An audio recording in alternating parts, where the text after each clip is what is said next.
Vanakkam Namaste and warm greetings from Sunday Sadhana, your ultimate Hindu magazine program on SABC2. In our lineup today, we look at the current Hindu Renaissance campaign taking place in KwaZulu-Natal, and we're fortunate to meet internationally acclaimed vocalist and motivational speaker Pandit Chunelall Narine. This is followed by the inspiring story of Phumzile Mthiyane, a single mom with a divine mission. Internationally acclaimed artist Pandit Chunelall Narine joined the Hindu Renaissance campaign initiated by the Hindu Dharma Sabha of South Africa in its humble mission to keep the flag of Hinduism flying high. In an exclusive interview with Sunday Sadhana at the Umzinto Civic Centre, Pandit Chunelall revealed a few simple ways of becoming better Hindus. I've been on this journey ever since I was very young, and when I was initiated into it, and I really I felt this was my calling, and so I spent many years studying the scriptures and becoming a priest at a very early age, and then I began to travel in various states, various countries, and spreading the message of Sanatana wherever I go. So this is who we are, my dear brothers and sisters. And we must be proud of our heritage, proud of our roots, proud of where we came from. The Hindu Renaissance campaign is about creating a new awakening among the Hindu masses. We hold these satsangs, which are spiritual conventions, throughout the length and breadth of this country, where hundreds and thousands of people would gather, Hindus, from the different areas, different neighborhoods, and we reach out to these neighborhoods, to these communities, and they come out in large numbers, and we use messages taken from our holy texts, our holy scriptures. Tulsidasi writes for us, and these are simple instructions, that if we follow them diligently, then the results will be obvious. Tulsidasi writes.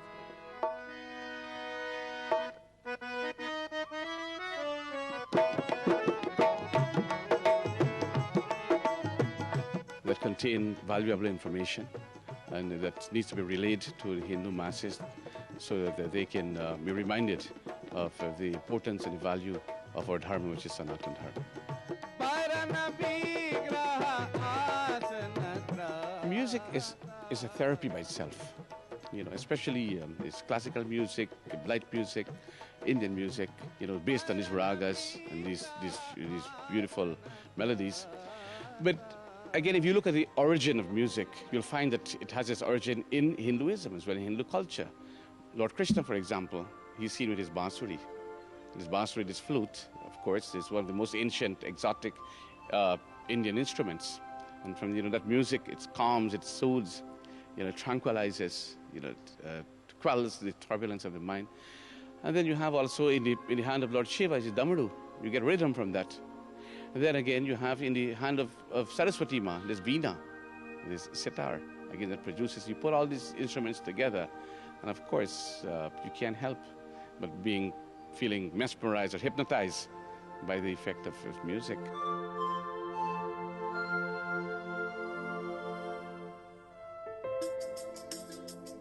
Bhajans has three connotations. A bhajan can praise the Lord.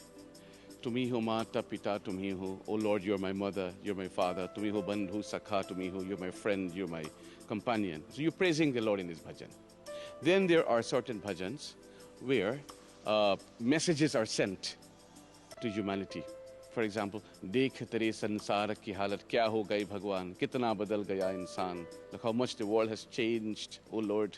And then the third type of bhajan, where you're making a petition. Prabhu Mori Avaguna Chitta na dharu.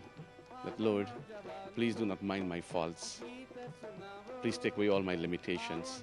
Like that, you're making a petition to the Lord. Please help me, take my hand, help me on my journey.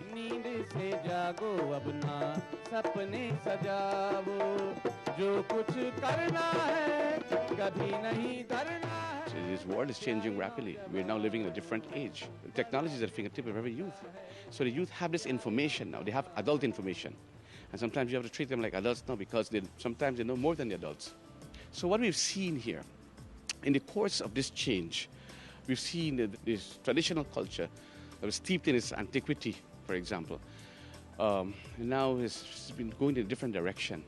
So our main focus is on this youth. We got to bring them back home. because the youth is the future. And if at all we want to save this religion, we want to save our culture, we got to begin by saving the youth. Culture and religion cannot be separated from each other. They are inextricably intertwined. This religion allows you, I mean, it has so much in depth of knowledge that you can evolve spiritually right here before you die. Do not give up your belief. Don't give up your dharma. Don't give up your culture. And do whatever you can do within your limits. Or you can even go beyond the call of your duty to preserve this dharma. Keep it preserved and pass it on to the next generation, as we've received it from generations before us, and we've cherished it, and we're passing it on to the next generation. Because at the end of the day, when everything else disappears, it is your dharma that will remain.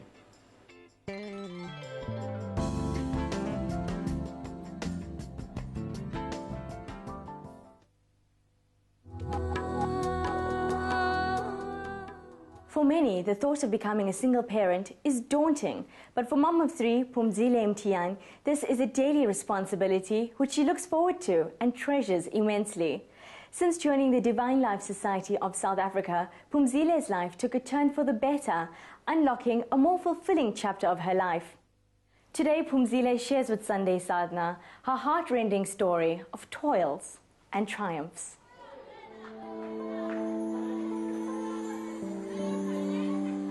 I'm working at Sivananda Technical High School, KwaMashu. I've been a teacher all my life.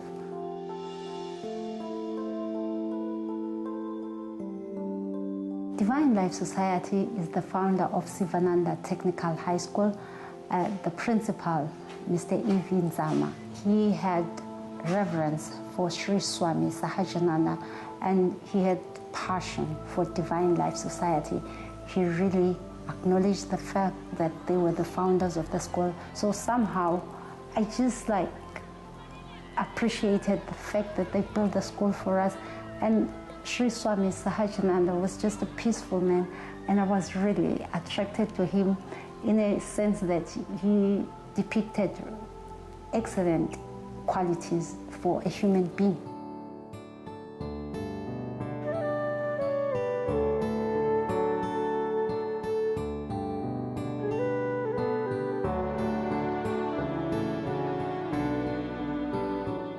We went to Clare Estate, and then it was a shock. There was a picture of Jesus Christ, and Sri Swami Sahajananda went there and prostrated.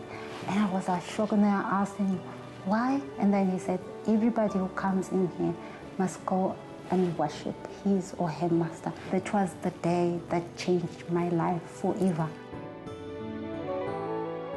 Wake up early in the morning. Then I just start chanting as I'm cleaning, taking a bath, and then I play some classical music. I sit down, and then I meditate.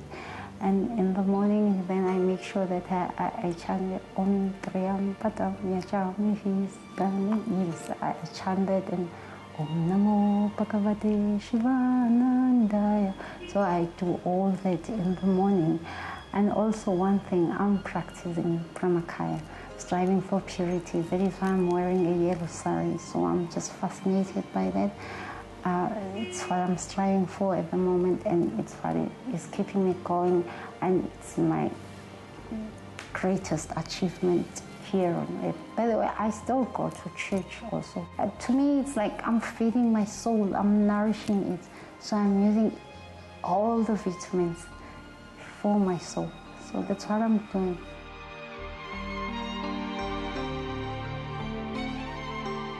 In the mornings before we go to school, we stand in a circle, we hold hands, and we say a little prayer. And each morning, my brother and I, we take turns to say a prayer, and my mom says one as well.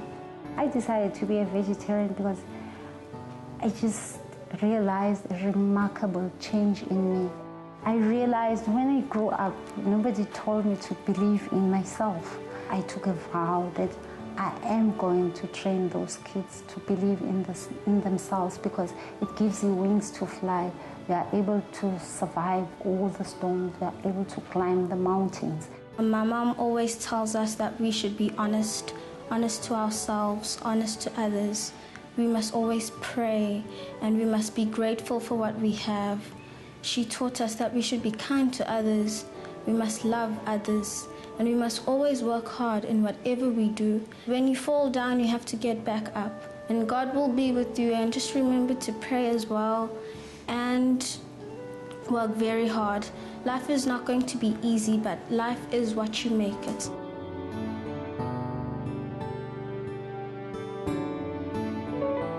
Oh, what I like about Sri Swami Sivananda's tribe is whereby he says he respects all religions, so all creeds, all cults. I wish people could see beyond religion. Everything is the same. We're worshiping one God, and there is so much that is similar in all religions. To wear a smile on my face, being kind, charitable, and then loving everybody. So I love all, and I serve all. People look at me, and I really don't mind. I just like what I'm doing, just happy, and I know it's what I want. It's something that I want to do for the rest of my life. Divine intervention for a divine life. In fact, Swami Sivananda once said, "Do not love leisure, waste not a minute. Be bold, realize the truth here and now.